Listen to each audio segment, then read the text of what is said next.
أعوذ بالله من الشيطان الرجيم.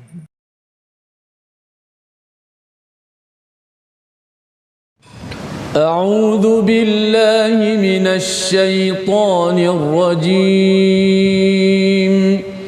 بسم الله الرحمن الرحيم. الحمد لله رب العالمين. الرحمن الرحيم. مالك يوم الدين. إياك نعبد وإياك نستعين. اهدنا الصراط المستقيم. صراط الذين أنعمت عليهم غير المغضوب عليهم ولا الضالين.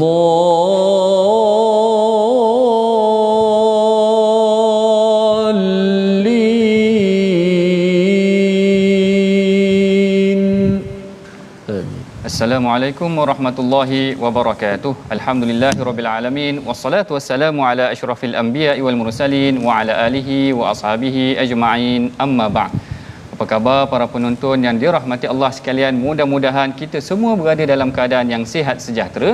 Hari ini kita bersyukur kepada Allah Taala kerana dikurniakan nikmat untuk bertadabbur ataupun menghayati halaman daripada 326 dalam pengajian kita di My Quran Time.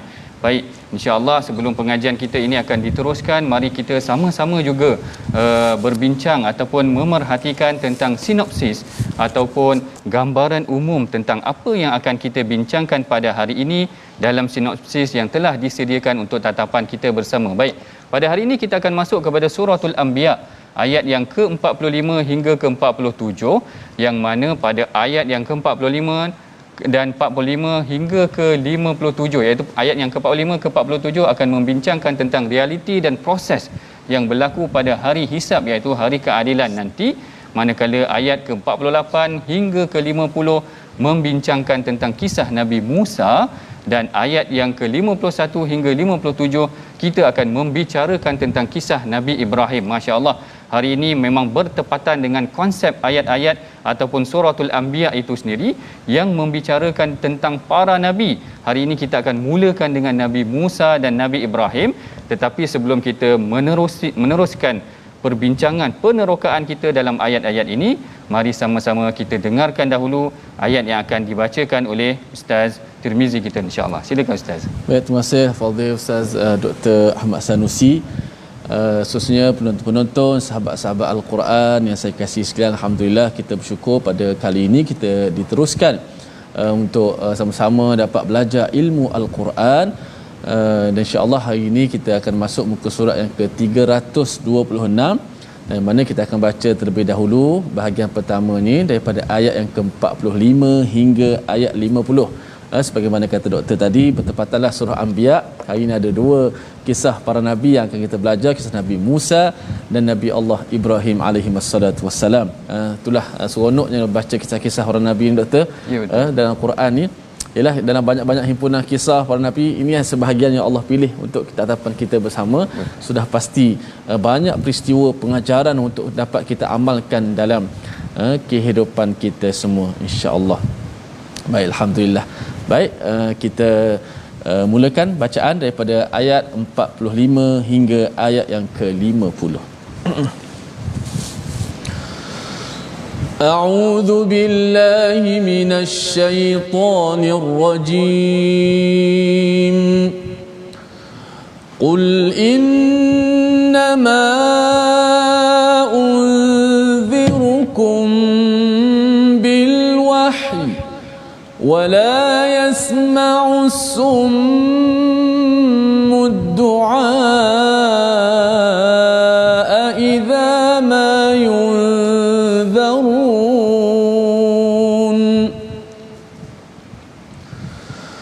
ولئن مستهم نفحة من عذاب ربك ليقولن يا ويلنا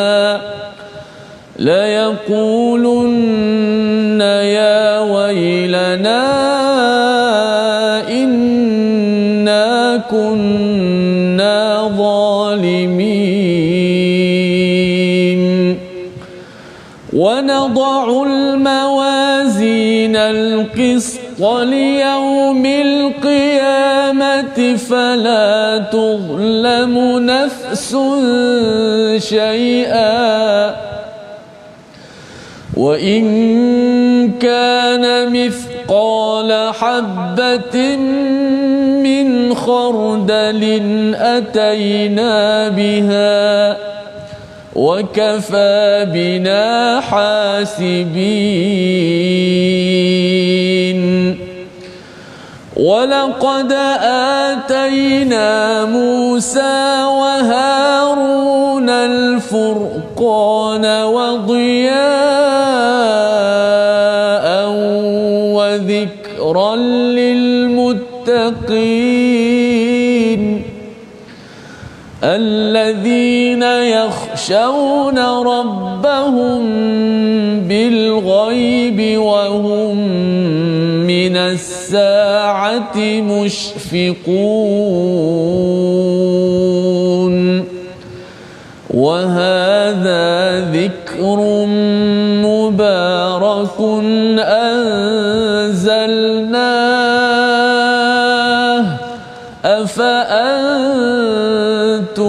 له منكرون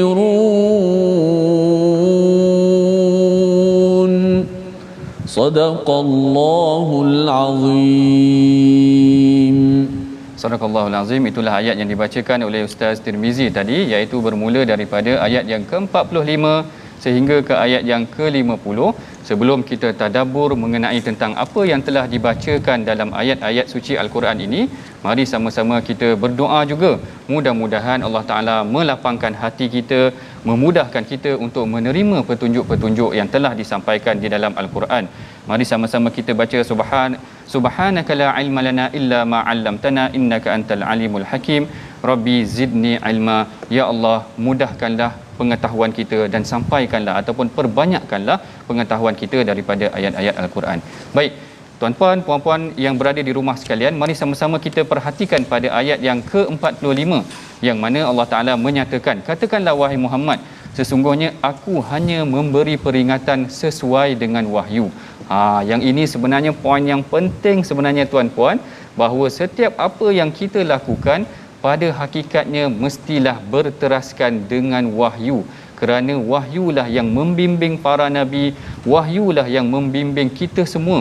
Kalau hari ini kehidupan kita berada dalam keadaan susah, musim PKP, masyarakat tertekan, maka kembali kepada Al-Quran, rujuk kepada apa yang telah disampaikan di dalam wahyu oleh Allah Ta'ala. Yang tentang wahyu ini suka untuk saya ingatkan kepada tuan-puan, bagaimana sebenarnya Al-Quran inilah yang mengetuk banyak pintu hati kaum Quraisy ketika itu, ketika mana mereka mendengar Al-Quran. Para sahabat dahulu, kebanyakan mereka yang membuka hidayah kepada mereka sebenarnya adalah apabila mereka mendengar Al-Quran, mereka mendengar wahyu ini. Ini sebenarnya yang penting, dan ini yang dibacakan oleh Rasulullah. Ataupun nanti kalau tuan-puan kita masuk dalam suratul Jumaah, akan diceritakan tentang bagaimana Rasulan yatlu alaihim, yang mana Nabi itu akan membacakan ayat Al-Quran kepada orang Quraisy itu, ustaz, sehingga mereka wa yuzakkihim, sehingga kan wahyu itu akan membersihkan jiwa mereka, wa yuallimuhumul kitab, dan menyampaikan kepada mereka peringatan tentang kitab. Dan kalau kita perhatikan juga sebenarnya tuan-puan, wahyu ini bukan sekadar mengetuk pintu hati orang yang beriman. Ada sebuah kisah yang direkodkan oleh Al-Imam Said Qutb di dalam tafsirnya, menceritakan bagaimana sebenarnya yang tersentuh dengan wahyu ini bukan sahaja orang Islam, tetapi yang tersentuh juga sebenarnya adalah Al-Walid ibn Mughirah. Al-Walid ibn Mughirah ni sebenarnya bukan orang yang calang-calang. Bukan orang yang calang-calang, kerana dia adalah tokoh pembesar Quraisy pada zaman tersebut. Al-Walid ini bukan sahaja dia seorang yang hebat, bahkan anak dia pun hebat, iaitu Khalid Al-Walid. Anak-anak dia jadi tokoh pembesar dalam Islam. Ayah dia juga adalah Al-Walid Ibn Mughirah, lah tokoh besar di zaman Quraisy ketika itu. Ketika mana mendengar ayat Al-Quran ini, dia dikatakan Sabah Al-Walid ya Aba Am ataupun ya Abul Hakam. Yang ini adalah pertuturan ataupun dialog di antara Abu Jahal dengan Al-Mughirah. Abu Jahal kata, wahai Al-Walid, engkau ni orang yang hebat di sisi Quraisy. Apa salahnya kalau engkau pergi dengar sedikit apa yang dikatakan oleh Muhammad itu? Nak tahu apa respon Al-Walid ini? Kerana Al-Walid adalah tokoh yang besar di sisi Quraisy. Bila mana Al-Walid mendengar Al-Quran, mendengar wahyu Allah Ta'ala ni, dia kembali kepada Abu Jahal yang dia kata, Sabah Al-Walid, sesungguhnya Walid telah terpukau dengan mendengar Al-Quran. Perhatikan tuan-puan, sebenarnya wahyu ini bukan sahaja membuka pintu hati kita, Ustaz, tetapi mengetuk pintu hati orang-orang kufar. Kalau kita tengok juga hari ini sebenarnya, Ustaz, bagaimana sebenarnya orang kafir pun bila dia dengar azan, kadang-kadang dia dengar ayat Quran, dia sendiri tersentuh. Betul. Sebab tu Allah Taala tegur dalam ni, wala yasma'u summud du'a idza ma yunzarun. Dan apabila, tetapi orang-orang yang tuli, Allah Taala pilih orang kafir. Dia kata orang-orang yang tidak mendengar ini tidak mahu mendengar seruan. Tidak mahu mendengar seruan ni sebenarnya bukanlah disebabkan kerana telinga mereka yang tuli ataupun pekak, tetapi jiwa mereka telah menjadi keras. Yang ni yang kita kena minta, mohon kepada Allah Taala, mudah-mudahan Allah Ta'ala akan membuka hati kita untuk mendapat hidayah daripada ayat Al-Quran itu sendiri. Kalau tuan-puan perhatikan juga, kalau kita tengok sebenarnya daripada ayat ini, ayat yang ke-45 sehingga ke ayat yang ke-50, sebenarnya Allah Ta'ala menerangkan kita secara berfasa.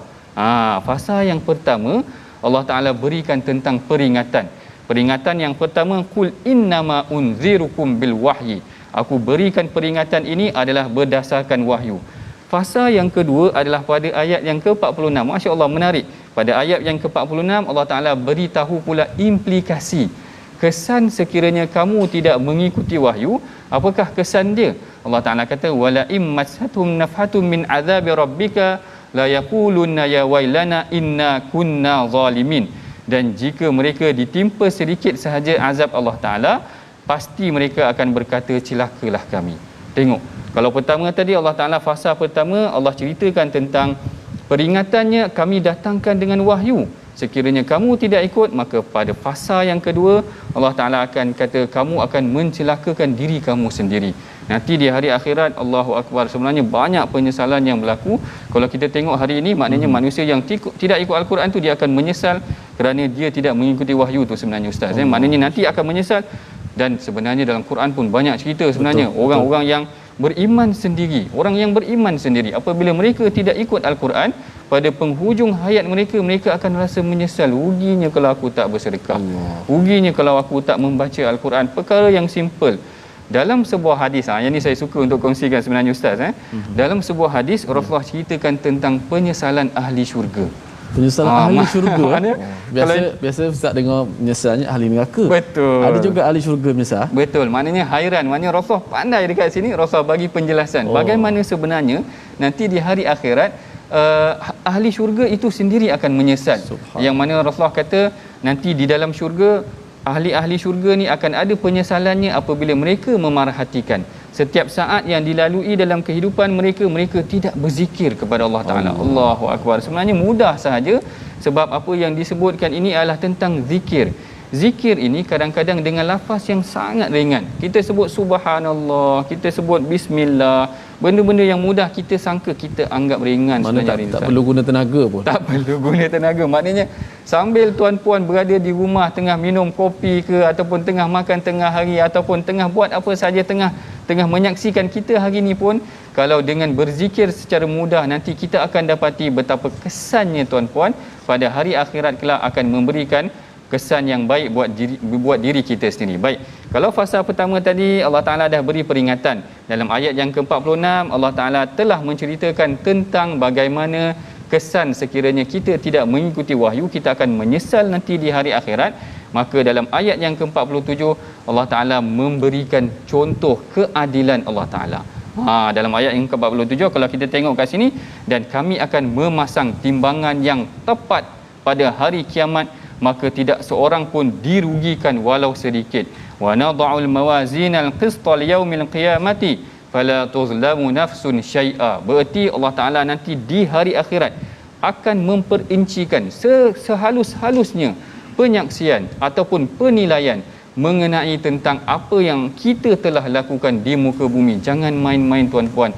Hari ini kita tengok ayat ni macam perkara simple, tetapi sebenarnya ianya memberikan penjelasan mengenai tentang bagaimana setiap perlakuan kita akan dihitung oleh Allah Taala.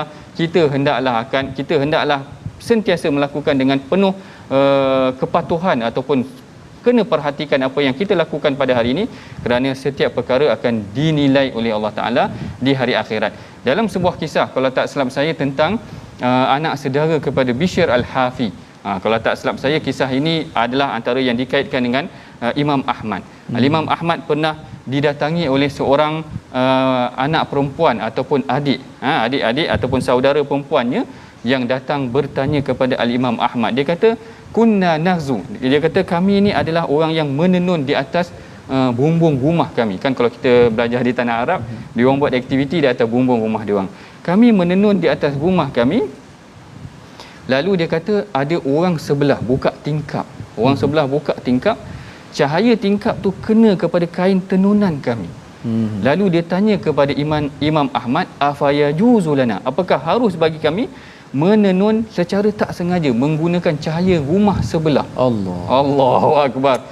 Sampai macam tu sekali. Macam tu sekali. Sampai Al-Imam Ahmad tanya kepadanya, man anti, siapa kamu ni? Rahimakillah. Mudah-mudahan Allah Taala merahmati kamu kerana sangat terperinci walaupun cahaya datang daripada rumah sebelah.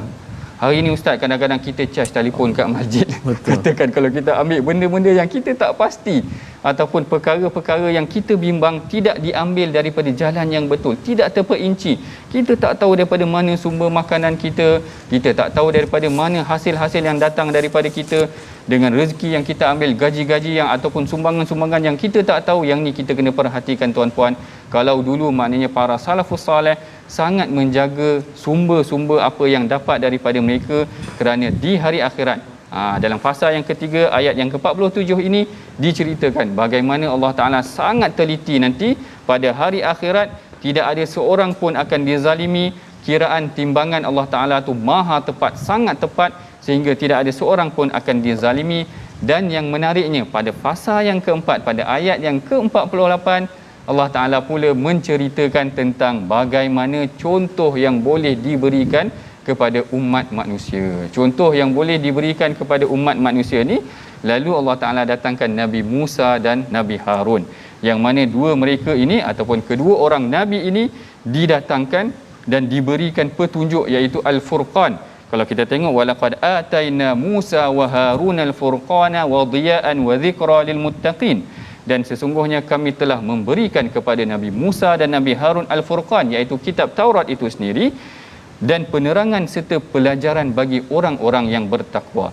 Allah Ta'ala mulakan dengan kisah Nabi Musa. Kat sini sebenarnya sangat menarik. Menurut Al-Imam Ibn Kathir, sebenarnya tuan-puan, kisah Nabi Musa ini adalah antara kisah yang paling banyak diceritakan dalam Al-Quran. Kisah yang paling banyak diulang. Pada awal suratul Baqarah dah cerita dah tentang Nabi Musa. Dah tengah-tengah juzuk ni pun ada lagi cerita tentang Nabi Musa. Nanti tak mustahil selepas daripada ini pun ada lagi cerita tentang Nabi Musa. Kenapa? Persoalan timbul di sini. Kenapa pentingnya kisah Nabi Musa ini? Kerana Nabi Musa membawa risalah tauhid, mesej tauhid yang sangat jelas kepada seorang musuh yang sangat luar biasa. Kenapa musuh dia Firaun sangat luar biasa? Kerana musuhnya ini adalah orang yang berani mengaku Tuhan. Ana rabbukumul a'la. Maknanya tidak ada manusia yang sampai melawan Nabi, sampai mengaku dirinya Tuhan, melainkan Firaun. Maknanya dia dah sampai satu tahap menguasai satu perkara dalam perkara penting dalam dunia, dah ada harta, dah ada kepimpinan, dah ada kekuatan ekonomi dan sebagainya, sehingga sampai satu tahap dia merasakan dirinya sangat besar dan dia merasakan sebagai seakan-akan dia telah mencapai kepada tahap yang boleh menghidupkan dan mematikan. Jadi musuh yang dilawan oleh Nabi Musa ini adalah musuh yang sangat hebat, musuh yang luar biasa, musuh yang pernah menjaga Nabi Musa itu sendiri, akhirnya Allah Ta'ala datangkan contoh daripada golongan ini ataupun contoh daripada perlakuan, dialog ataupun usaha Nabi Musa dan Nabi Harun, bagaimana kedua-dua mereka ini sebenarnya berdakwah kepada musuh yang paling besar tetapi masih berpandukan kepada Al-Furqan, iaitu kitab panduannya itu sendiri. Inilah yang kita ceritakan pada awal tadi, qul innama unzirukum bil wahyi, sesungguhnya Allah Ta'ala ataupun Rasulullah memberikan peringatan adalah melalui wahyu. Begitu juga dengan Nabi Musa dan Nabi Harun, baginda menyampaikan sesuatu adalah berdasarkan wahyu juga. Allah Ta'ala datangkan kepadanya petunjuk-petunjuk. Allah Ta'ala berikan, bahkan kalau kita tengok Nabi Musa ni digelar sebagai kalimullah, iaitu orang yang bercakap dengan Allah Ta'ala. Allah Ta'ala pernah tanya, kalau tuan-puan masih lagi ingat dalam surah Taha, Allah Ta'ala tanya kepada Nabi Musa, wama tilka biyaminika ya Musa, wahai Nabi Musa, apa yang ada pada tangan kanan kau itu wahai Musa?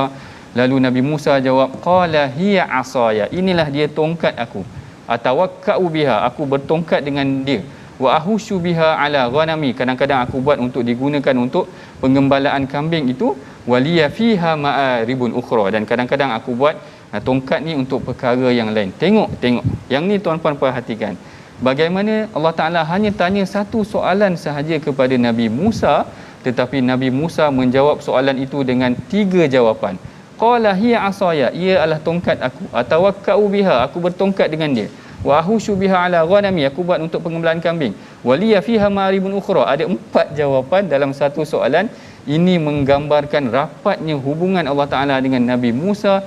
Bila kita cinta seseorang, kita akan ungkapkan kepada dia perkara yang Masya Allah, perkara yang banyak, macam kita tengah bercinta lah. Kalau kita awal-awal percintaan kita tu Ustaz, kalau kita cakap dengan isteri kita tanya satu soalan, kita cerita satu hari punya cerita. Tu awal kahwin lah. Ataupun awal-awal percintaan. Dah lama-lama tu, kalau isteri tanya, buat apa ini bang? Jawapan dia dah tak ada macam jawapan. Ini bezanya Nabi Musa, bila Allah Ta'ala tanya satu soalan, dia jawab dengan jawapan yang panjang, rasa rindu untuk bertutur ataupun bercakap dengan Allah Ta'ala. Baik, ini adalah antara perbincangan kita daripada ayat 45 sehingga ke ayat ke-50. Mari sama-sama kita perhatikan perkataan pilihan kita pada hari ini yang akan kita pelajari daripada halaman yang ke-326 ini, iaitu perkataan wada'a, iaitu bersalin ataupun meletakkan, yang mana perkataan ini disebutkan sebanyak 26 kali disebut di dalam Al-Quran. Dan kalau kita tengok perkataan ini disebutkan pada ayat yang ke-47 yang menceritakan bagaimana Allah Ta'ala akan meletakkan timbangan yang sangat terperinci pada hari akhirat kelak. Baik, dalam sesi ini insya-Allah kita akan lanjutkan lagi perbincangan kita selepas daripada ini insya-Allah, yang mana kita akan sambung pada ayat yang seterusnya, ayat yang ke-51 hingga ke-57. Kita berehat dahulu dalam perbincangan selepas daripada ini insya-Allah. Bertemu lagi kita selepas daripada ini insya-Allah dalam sesi My Quran Time, baca, faham dan amal.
Kullu nafsin dha'iqatul maut thumma ilayna turja'un.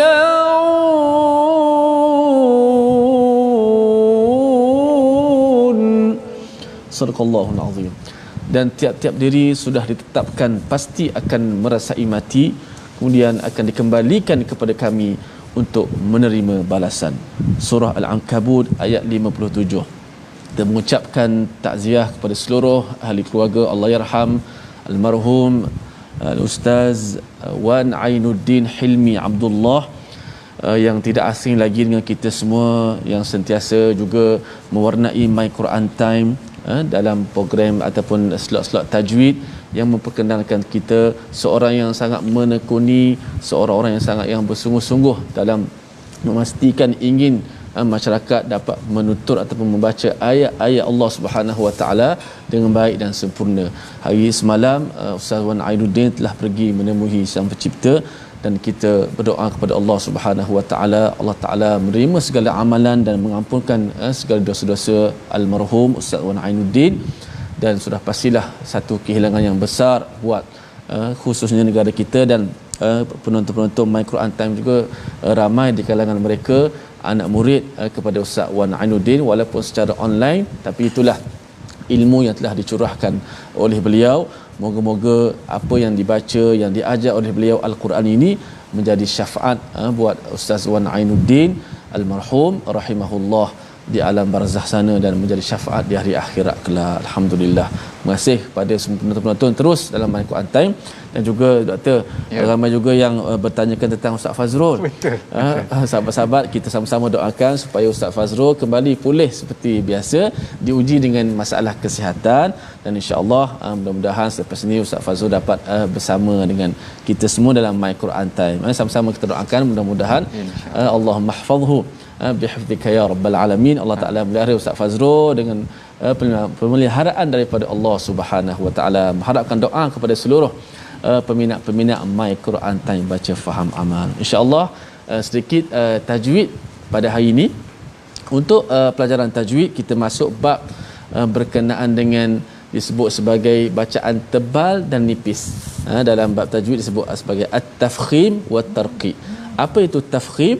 Tafkhim dari sudut masa maksud secara bahasa ialah tebal. Istilahnya ialah menyebut huruf-huruf tertentu dengan suara ataupun bacaan yang tebal. Kemudian itu maksud tafkhim. Yang keduanya ialah tarqiq. Lawan kepada tafkhim itulah tarqiq. Kalau tafkhim itu tebal, maka tarqiq itu adalah bacaan suara yang nipis. Maka bermula pada sesi kali ini dan seterusnya, kita akan perkenalkan dalam Al-Quran ni, dalam 29 huruf Al-Quran yang kita sebut alif, ba, ta sampai ya nya, sebahagiannya ada huruf yang tebal, sebahagiannya ada huruf yang nipis.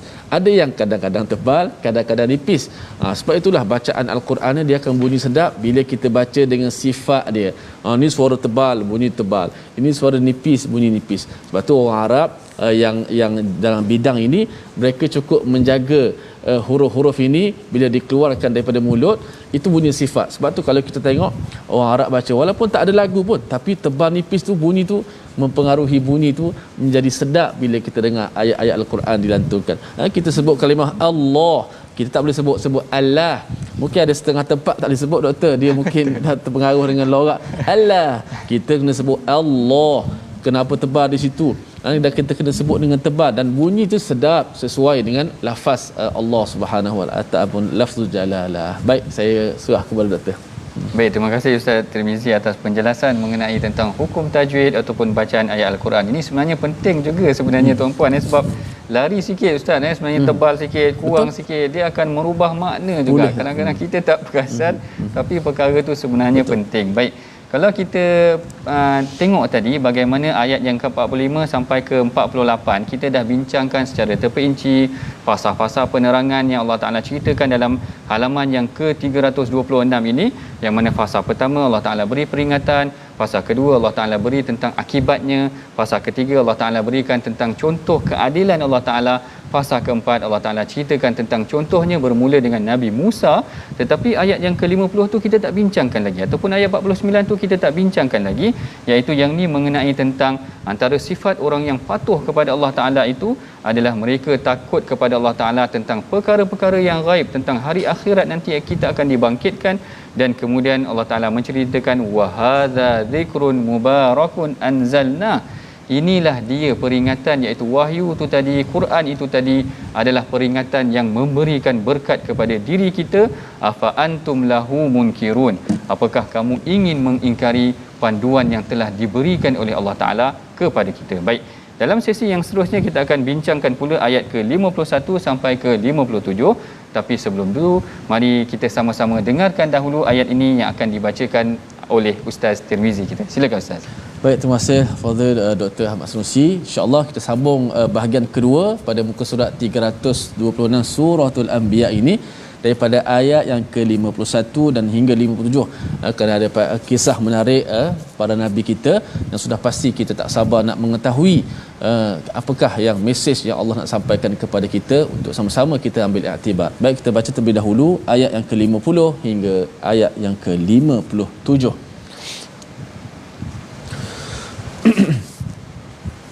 أعوذ بالله من الشيطان الرجيم ولقد آتينا إبراهيم رشده من قبل وكنا به عالمين إذ قال لأبيه وقومه ما هذه التماثيل التي أنتم لها عاكفون قالوا وجدنا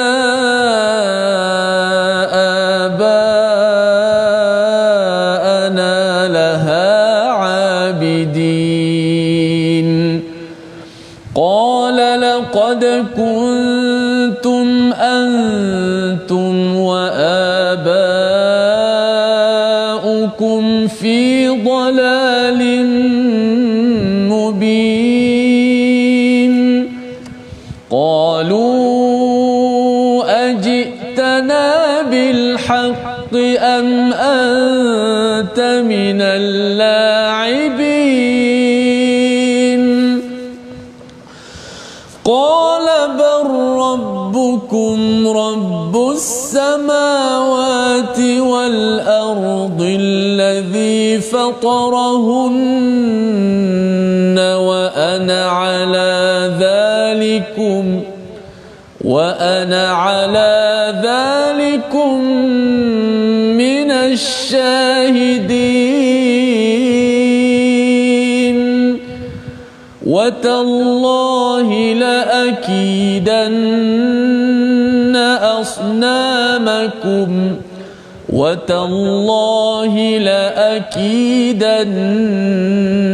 أصنامكم بعد أن تولوا مدبرين. صدق الله. Sadaqallahul Azim. Begitulah ayat yang dibacakan oleh Ustaz Tirmizi daripada ayat ke-51 sehingga ke ayat ke-57. Dan kalau kita perhatikan dalam ayat yang ini, kalau fasa ataupun bahagian pertama tadi menceritakan contohnya datang daripada Nabi Musa, maka kali ini yang datang pula contohnya adalah daripada Nabi Ibrahim. Masya-Allah. Yang ini sebenarnya adalah contoh yang menarik. Antara pertama ataupun perkara pertama yang disebutkan dalam ayat yang ke-51, Allah Ta'ala menceritakan kepada kita bagaimana Allah memberikan rusydahu, iaitu petunjuknya kepada Nabi Ibrahim. Allah Ta'ala kata walaqad ataina Ibrahima rusydahu, dan kami telah datangkan kepada Ibrahim petunjuknya, iaitu bimbingan yang datang daripada Tuhan. Untuk ayat yang pertama ini, suka saya ingatkan kepada tuan-puan, sebenarnya pada hari Jumaat kita dah biasa baca surah Kahfi, Ustaz Tirmizi. Sebenarnya dalam surah Kahfi ada satu doa yang kita memohon kepada Allah Taala agar dikurniakan rusdah ini, iaitu petunjuk ni, yang mana kalau kita boleh bacakan dekat sini, Allah Taala berfirman yang kita boleh amalkan, Rabbana atina min ladunka rahmatan wa hayyi lana min amrina rasyada. Berikanlah kepada kami petunjuk dalam segala urusan kami. Yang ni penting. Kerana apa yang kita lakukan dalam kehidupan harian kita, kadang-kadang kita terkeliru. Kita sukar untuk membuat keputusan. Orang bagi 2 option, 3 option, macam mana kita nak pilih? Mohon kepada Allah Ta'ala, kurniakan kita rahmat, dan wahayyi lana min amrina rasyada. Hidupkan dalam jiwa kami petunjuk-Mu, wahai Allah Ta'ala, dalam kita meneruskan kehidupan kita. Ini sebenarnya pelajaran yang penting yang kita boleh pelajari daripada ayat pertama ini tentang kisah Nabi Ibrahim ini, iaitu Allah Ta'ala berikan kepadanya bimbingan. Apa kisahnya? Kisahnya mengenai tentang bagaimana dia berdialog dengan ayahnya. Ini penting juga sebagai seorang ayah ataupun sebagai seorang pemimpin keluarga, kita semua kena faham. Tengok soalan ataupun tengok apa yang dikatakan oleh Nabi Ibrahim kepada ayahnya. Idz qala li abihi wa qaumihi ma hadhihi tamathil allati antum laha aakifun. Iaitu Nabi Ibrahim berkata kepada ayahnya dan kaumnya, apakah ini berhala-berhala yang kamu sembah itu tadi? Tengok bagaimana Nabi Ibrahim bila dia nak memulakan dakwah dia, dia mulakan dengan soalan. Yang ni penting juga sebenarnya, dia sebagai satu teknik kita nak menyampaikan sesuatu ataupun kita nak menegur orang, kita mungkin boleh bertanya dia. Kalau kita tengok dia buat silap sikit, kita boleh kata, ustaz tadi baca ayat yang mana? Maknanya kita tanya dia seakan-akan sebenarnya dia adalah mesej yang indirect untuk kita bagi tahu kepada dia, sebenarnya kita nak tegur dia. Nabi Ibrahim, kaedah dia nak tegur ayahnya tu tadi, maka dia tanya, apa benda berhala yang kamu semua ni sembah? Maknanya ini pengajaran yang penting yang kita boleh ajar, yang kita dah tahu dah mungkin perkara itu secara zahirnya memang nampak tak betul, tetapi kaedah yang ditunjukkan, yang dibimbing oleh Allah Ta'ala melalui kisah Nabi Ibrahim ini adalah dengan dia bertanya kepada ayahnya. Dia kata, wa ma hadhihi tamathilul lati antum laha aakifun. Apakah berhala yang kamu sembah ini? Lalu kaum dia jawab, ini memang ayah-ayah kami dah ajar. Yang ni pengajaran yang kedua ataupun tadabbur yang kedua yang kita boleh ambil juga daripada ayat ini, bagaimana sebenarnya apa yang dilakukan oleh yang terdahulu, yang senior-senior, yang dah senior-senior ni lah, maknanya tak semestinya tidak boleh dipertikaikan ataupun mungkin boleh ditanya semula apakah boleh kita tambah baik. Tapi kalau dalam isu ini adalah isu akidah. Isu akidah adalah isu yang mesti diperbetulkan. Lalu Nabi Ibrahim, Ustaz Tirmizi, dia bagi tahu kepada ayah dia, sebenarnya perkara yang kamu buat ini adalah perkara yang tidak betul. Tapi kaedah dia memulakan teguran itu adalah melalui persoalan ataupun dia bertanyakan kepada soalan. Ini tentang bagaimana kita boleh belajar Nabi Ibrahim sebagai seorang anak, bagaimana dia menegur ayah dia. Tetapi kalau dalam perkara-perkara yang lain, kalau kita perhatikan juga, Nabi Ibrahim ni selain daripada dia menegur ayahnya, dia adalah seorang yang sangat prihatin juga perihal anak dia. Yang ni yang sebenarnya kita kena belajar juga. Sebab apa? Pada hari ini, terutama dalam musim PKP ni, kadang-kadang Ustaz, kita tengok banyak isu-isu domestik berlaku. Maknanya ayah tu tanggungjawabnya sebagai ketua keluarga yang memelihara keluarga. Tetapi apa yang berlaku pada hari ini, Allahu Akbar, sangat membimbangkan, sehingga ada ayah yang Allahu Akbar, kita nak sebut pun tak sampai hati, sanggup untuk nak cakap pun tak sampai hati, maknanya merosakkan anak dia tu sendiri. Yang ni yang kita tak nak, kerana peranan ayah adalah melindungi anak. Yang ni juga kita belajar daripada kisah Nabi Ibrahim. Kalau Nabi Ibrahim tadi, peranan dia sebagai anak menegur ayahnya, maka kalau kita tengok Nabi Ibrahim sendiri, kalau dalam surah yang lain, surah As-Saffat, dia berdoa agar dikurniakan anak yang soleh, yang mana dia menyebutkan Rabbi habli minas salihin. Dua doa kita belajar hari ini, tuan-puan. Doa pertama tadi, wahayyi lana min amrina rasyada, hidupkan bimbingan petunjuk-Mu dalam kehidupan harian kami. Maka doa yang kedua yang wajib pada saya, wajib kita amalkan adalah kita berdoa agar dikurniakan anak yang soleh. Yang ni kadang-kadang kita terlepas pandang, tetapi inilah sunnah yang dilakukan oleh Nabi Ibrahim. Tadi Nabi Ibrahim tegur ayah dia. Kali ini kita tengok dari aspek angle yang lain pula, tuan-puan, bagaimana Nabi Ibrahim berdoa, Rabbi habli minas salihin, wahai Tuhan aku, kurniakanlah aku anak yang soleh. Kenapa penting anak yang soleh ni tuan-puan? Allahu Akbar. Inilah yang dipesankan oleh baginda Nabi, yang mana baginda Nabi pernah menyebutkan idza mata ibnu adam. Esok ustaz, kalau kita meninggal nanti tidak ada anak-anak yang soleh mendoakan kita, siapa lagi yang nak doakan kita? Betul tak? Betul. Mana ini pentingnya anak yang soleh, sampaikan Nabi Ibrahim sendiri tunjukkan contoh dalam Al-Quran. Rasulullah berikan implikasinya. Esok kalau kita meninggal, kalau kita tidak ada sedekah yang banyak, kita tidak ada orang ilmu yang kita sampaikan kepada orang, kita hanya boleh harapkan anak kita saja tuan-puan. Tapi kalau anak kita sendiri tak soleh, kita yang ni kita kena doalah, sebab anak yang soleh ni pun Allah Taala yang memberikan petunjuk kepadanya. Sebab tu Nabi Ibrahim dalam contoh yang kita boleh tengok dalam Al-Quran, yang kita boleh belajar daripada sini bagaimana dia berdoa, Rabbi habli minas salihin, wahai Tuhan aku, tunjukkan ataupun berikan ataupun kurniakan kepada aku anak-anak yang soleh. Bahkan kalau tuan-puan perhatikan juga bagaimana Nabi Ibrahim ni bukan sekadar doa nakkan anak yang soleh, bahkan dia berdoa agar anak dia mendirikan solat. Maknanya dia bimbing pula anak dia tu. Kita mana point kat sini, kita jangan berdoa je ustaz, maknanya kita kena bimbing dia juga untuk dia mendirikan solat, dia melakukan perkara yang baik. Yang ni yang Nabi Ibrahim doa dalam surah Ibrahim pula. Nabi Ibrahim kata, Rabbi ja'alni muqimas salah wa min dhurriyyati rabbana wa taqabbal doa. Wahai Tuhan aku, jadikanlah aku ni orang yang mendirikan salat dan juga zuriat aku. Rabbana wa taqabbal doa. Wahai Tuhanku, terimalah doa aku. Jadi yang ni kedua ni penting. Doa yang kedua yang kita belajar juga daripada Nabi Ibrahim adalah kita berdoa agar anak kita tergolong daripada golongan yang mendirikan salat. Yang ini kaedahnya yang ditentukan ataupun yang ditunjukkan oleh Nabi Ibrahim, bukan sahaja dia nakkan anak dia anak yang saleh, tetapi dia mendoakan juga agar anak dia tidak tinggal salat. Kalau kita tengok pada zaman Rasulullah sebenarnya tuan-puan ya, bagaimana sebenarnya Rasulullah sallallahu alaihi wasallam, dia ada satu ketika mana Rasulullah berada di rumah Maimunah, datang Abdullah bin Abbas, seorang budak kecil, lalu Rasulullah tanya kepada Maimunah, asallal gulam, apakah budak ni telah mendirikan solat? Tengok Rasulullah sendiri menekankan tentang pentingnya isu anak tu dah solat ke belum. Yang ni juga penting.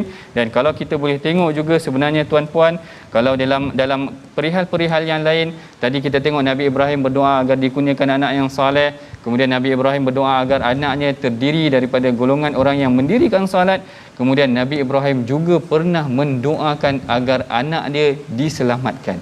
Kadang-kadang tuan-puan, bila kita dah besar ni, anak-anak kita pun dah besar, anak-anak kita kadang-kadang akan menghadapi kehidupan yang sukar. Yang ni yang penting kita berdoa agar anak kita ni diselamatkan oleh Allah Ta'ala. Ingat tak kita bagaimana Nabi Ibrahim pernah meninggalkan anaknya Nabi Ismail terkontang-kanting, katakan di padang pasir yang kering, tidak ada apa-apa. Nabi Ibrahim berdoa, Rabbana inni askantu min dhurriyyati biwadi ghairi dhin zar'in 'inda baitikal muharram rabbana liyuqimus salat. Jadi kalau kita tengok Nabi Ibrahim berdoa kepada Allah Ta'ala, aku tinggalkan anak aku di kawasan yang kering kontang, selamatkan ataupun jadikanlah dia di kalangan orang yang mendirikan solat. Jadi ini antara pengajaran yang penting juga yang kita belajar daripada Nabi Ibrahim, bagaimana Nabi Ibrahim menegur ayahnya dengan persoalan, dan bagaimana sebenarnya Nabi Ibrahim tu berharap juga agar dikurniakan anak yang saleh, yang baik, yang mendirikan solat untuk kehidupan hariannya. Baik, kalau kita nak tengok di sini ada satu ayat yang menarik juga untuk kita bincangkan. Mari sama-sama kita dengarkan ayat yang akan dibacakan oleh Ustaz Tirmizi, ayat yang ke-52 yang kita nak fokuskan pada hari ini insya-Allah. Baik, insya-Allah kita bacakan ayat yang ke-52, penekanan untuk kita pada kali ini. A'udzubillahi minasyaitonirrajim. إذ قال لأبيه وقومه ما هذه التماثيل التي أنتم لها عاكفون.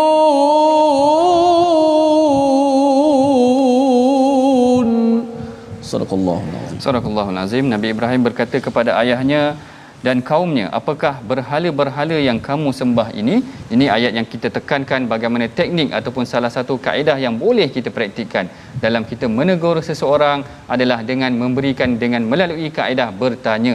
Kaedah bertanya ni pernah dilakukan oleh seorang sahabat, kalau tak silap saya namanya sama ada Khubaib ataupun Khabbab, yang mana ketika mana dalam perang Badar Rasulullah telah meletakkan satu situasi untuk para sahabat berkubu ataupun menempatkan tempat mereka, tetapi sahabat ni dia nak tanya Rasulullah ataupun dia mungkin nak tegur Rasulullah, dia kata apakah ini wahyu? Apakah ini wahyu? Maknanya seolah-olah seakan-akannya soalan itu adalah untuk mencadangkan sesuatu yang lebih baik, seakan-akan teguran juga buat baginda Nabi SAW. Baik, kalau kita ikutkan sedikit sahaja perbincangan kita dalam fasa yang kedua daripada ayat 51 hingga ke 57, ayat-ayat ini menceritakan bagaimana Nabi Ibrahim menegur ayahnya, bagaimana mereka menceritakan tentang dia mendapati anak-anak ataupun kaum mereka ini telah berada dalam keadaan yang tidak betul. Bahkan kalau kita perhatikan bagaimana mereka telah tertipu daya ataupun telah terpesona dengan apa yang telah berlaku, yang dilakukan oleh kaum-kaum yang terdahulu, lalu mereka terpesona dengan kesesatan tersebut sehingga menyebabkan kaum ini menyeleweng. Baik, ini kita telah hampir sampai kepada penghujung rancangan. Mari kita sama-sama bacakan dahulu resolusi ataupun kesimpulan yang boleh kita dapati daripada perbincangan kita mengenai tentang ayat-ayat ini. Yang pertama, sampaikan peringatan berdasarkan wahyu dan jangan melampau. Yang ni kita tengok dah tadi mengenai tentang mengingatkan manusia dengan wahyu. Yang kedua, jadikan Al-Quran sebagai sumber cahaya kehidupan. Pada ayat yang ke-48 disebutkan mengenai perkara ini. Manakala perkara yang ketiga ataupun resolusi ketiga yang boleh kita lakukan adalah jangan ikut membuta tuli sesuatu perkara. Ini yang kita dapati daripada kisah Nabi Ibrahim, yang mana kisah Nabi Ibrahim ini menceritakan bagaimana dia menegur ayahnya. Jadi kat sini kita dapati apa tindakan ataupun kesimpulan yang boleh kita dapati, kita pelajari daripada halaman 326 ini. Sebelum mengakhiri pengajian kita, mari sama-sama kita dengarkan dahulu ataupun berdoa kepada Allah Ta'ala. Mudah-mudahan Allah Ta'ala merahmati pengajian kita. Silakan Ustaz. Bismillahirrahmanirrahim. Alhamdulillahirrabbilalamin. Wassalatu wassalamu ala rasulillah. Ya Allah, ya Tuhan kami, sempurnakanlah cita-cita kami dengan Al-Quran, ya Allah. Ya Allah, Kau hilangkanlah kedukaan dan kesusahan kami dengan Al-Quran, ya Allah. Ya Allah, angkatlah wabak ini dengan keberkataan Al-Quran, ya Allah. Ya Allah, Kau cabutkanlah kebimbangan dan kesusahan dan keberatan kami dengan Al-Quran, ya Allah. Ya Allah, rahmatilah insan-insan, ya Allah, yang telah meninggalkan kami, ya Allah, sehingga bertemu denganmu, ya Allah. Ya Allah, sempurnakanlah kitab amal mereka, ya Allah. Ya Allah, permudahkanlah hisab mereka dengan Al-Quran, ya Allah. Rahmatilah orang yang telah pergi meninggalkan kami dengan Al-Quran, ya Allah. Wasi' mudkhalahum bil Quran, ya Allah. Luaskanlah kubur mereka, ya Allah, dengan Al-Quran, ya Allah. Thabbituhum 'inda as-su'ali bi barakatil Quran, ya Allah. Tetapkanlah pendirian mereka, ya Allah, ketika soalan, ya Allah, dengan keberkataan Al-Quran di alam sana, ya Allah. Wa adkhilhumul jannata bi syafa'atil Quran, dan masuklah mereka semua dalam syurga, ya Allah, dengan syafaat Al-Quran. Amin ya rabbal alamin. Amin ya rabbal alamin. Baik, selesai sudah pengajian kita. Kita telah pun mempelajari apa yang telah dibincangkan ataupun yang telah diwahyukan oleh Allah Ta'ala dalam firman-Nya pada halaman 326. InsyaAllah kita akan bertemu lagi dalam sesi akan datang dalam My Quran Time, baca, faham dan amal. Bertemu lagi nanti insya-Allah. Assalamualaikum warahmatullahi wabarakatuh.